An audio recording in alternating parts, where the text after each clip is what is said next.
It's an almost silent revolution.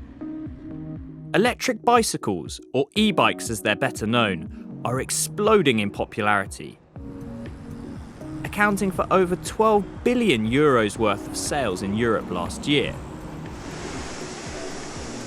Hi, Maurice. How are you doing? Good. Good. I've come to the Focus factory in Kloppenburg in northern Germany. On the production line are e-mountain bikes, a relatively new segment of the market. What you can see currently there is one of our most important bikes. And that's an e-bike. It's an e-bike. It has 130 millimeter travel. So you can see it has two suspensions in the front and in the back. Sales of these are up by 60% since last year. Looking at the demographics, our main target group is like 30 to 55, 30 to 60. It was quite male driven, but it's becoming more female as well. But this sort of tech will cost you thousands of euros. The entry price point went quite up through technical developments. Now the entry is around 3,500 and it goes up to 10,000. It's a very serious invest for the people who buy it. 600 kilometers south, just outside Stuttgart, are the headquarters of German engineering giant Bosch. Traditionally a leader in automotive parts, the company now also builds motors for over 100 bicycle brands. They even have their own e-bike test track. It's very unique that you have your workshop and your laboratory. You can take the test bikes and the demo bikes and go out here. Today, they're testing a new anti-lock braking system. Innovations in battery and engine technology have accelerated the trend for electric bikes. Limited by EU law to a speed of 25 kilometers per hour, Bosch's engines can achieve a range of around 150 kilometers using a high energy density lithium-ion battery. Do you see there being one key technology, or is this rather more like a sort of iPhone where lots of different technologies came together and then you've got this sort of brand new product? Actually, it's exactly like you describe it. It's a variety of different technologies and they are combined now in one system. And the idea is to have the physical experience of riding an e-bike blending into the digital experience of using a smartphone app or cloud services. So there's a whole bundle of technologies going into this experience. 1 in 6 Germans now owns their own e-bike.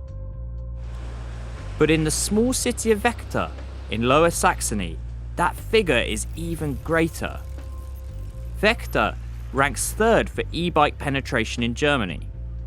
Personal e-bike ownership here stands at 25%, and catering to those e-bikes is starting to change Vector's transport infrastructure. We have built a place for 300 bikes to park them directly to the railway station. We have also built more and more park places outside everywhere, because it's important if you want to go to the city by bike, you need some place where you park it. And so it's also a part of our infrastructure, we think, as a bike driver. Larger urban areas are feeling the effect too. I've come to the city of Bremen. Hi, Micah. It's already rated as one of the most bike-friendly places in the world. But authorities here say the existing infrastructure needs adapting to the new e-bike age. Electric bikes are quite fast, so what we are having and building are special routes, special lanes for bikes, which are broader, so it's more safe to go fast, and it's like a speedway for bikes actually. London's population has almost hit 10 million, and concerns about pollution, congestion, and more recently, industrial strike action have led to an uptick in e-bike use. Shared micromobility schemes like Lime and Tier are plugging the widening gap between cars and public transport, while last mile delivery is transforming the way we shop.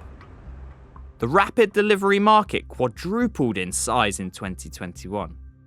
Australian startup Zumo manufactures and leases e-bikes to gig workers and consumers, as well as quick commerce companies, including Deliveroo and Gorillas.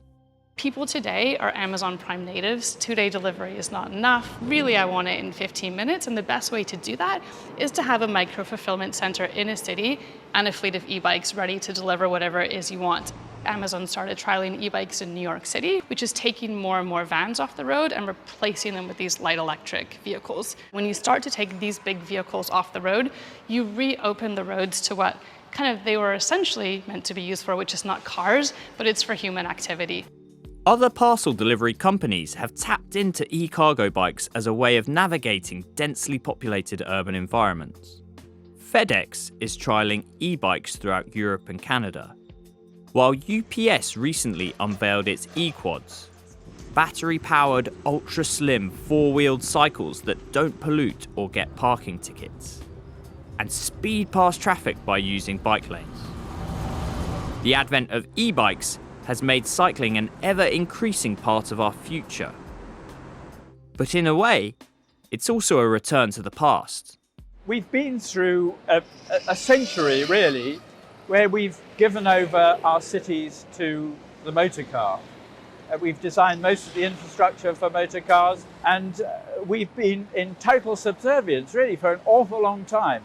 What has happened over the last decade or so is that we realised that actually cities are for people. In 1949, cycling accounted for more than 14 billion vehicle miles travelled in the UK. But by 1974, as cars took over, that figure had shrunk by 80%.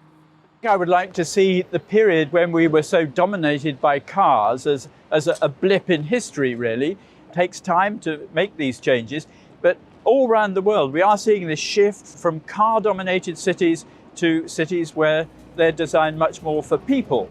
E-bikes have gone from occupying a niche segment of the market to being a mainstream mode of transport. And even status symbols, with companies like Porsche and Lamborghini developing luxury models.